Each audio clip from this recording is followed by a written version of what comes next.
Hi everyone, how are you doing? I know that it feels like a pretty standard question, and it might feel a little superficial even in light of this fifth wave and the pandemic life that we've been living under for the last 2 years. I can imagine that actually the last couple weeks have been incredibly hard, that you've been deeply affected by COVID-19 in some very personal way, one way or the other, and that it's actually demanded so much patience and resilience from you. I think how you are doing is actually a really important question that we should be checking in with ourselves every day and asking, and also checking in with others around us and asking as well, to support them.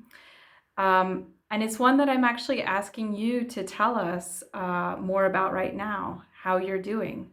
So I want to know if you can take 3 minutes out of your day to do that every year, to be accountable to our stakeholders, to have a participatory approach that we love, to inform our programs so that we can be responsive to the community's needs. We do this annual survey around this time of year. I think that this year, the stakes of it are even higher than ever. And for that reason, we have special COVID-19 related questions. Your voice does have value. It has helped us improve our work. It's informed our fellowship themes, and I'm asking you if you can fill that 3-minute survey out by April 14th. And it was almost 2 years ago to this day that I posted a message very similar to this one when COVID-19 first started. The video feels like a time capsule now, but if you're like us, you have been deeply troubled by some of the inequities and the discrimination that have probably always been in our society, but have really come to the fore now with this latest wave.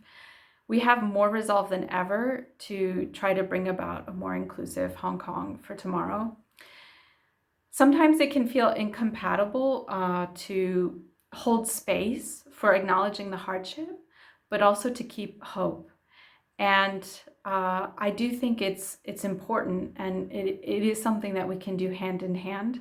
And this is exactly what we plan to do in the weeks ahead.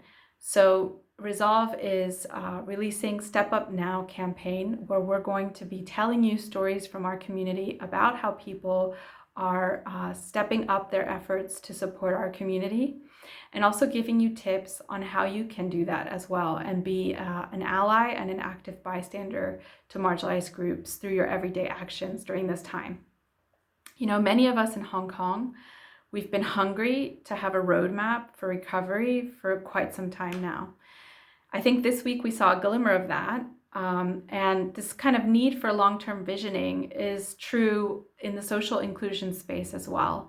We need to address the very real health crisis of the here and now, but we also need to invest in building up the capability of people who can be building a more inclusive tomorrow. So this is why we finished our recruitment for our 2022 fellowship, which is on the theme of well-being reimagined, inclusive and accessible health for all. I want to thank all of you who applied to the program or who nominated fellows or mentors. I do think that we're closer to that tomorrow than before this fifth wave started. And we want to brainstorm that roadmap of recovery with you together. So I just want to wish you strength and a big appreciation for always standing by Resolve during these last 2 years. Please continue to do that, whether you can share our toolkit, whether you can make a donation, which we could really use right now, or even become a Resolver. We need you now more than ever, and your action matters. Thank you, and please do fill out that community survey.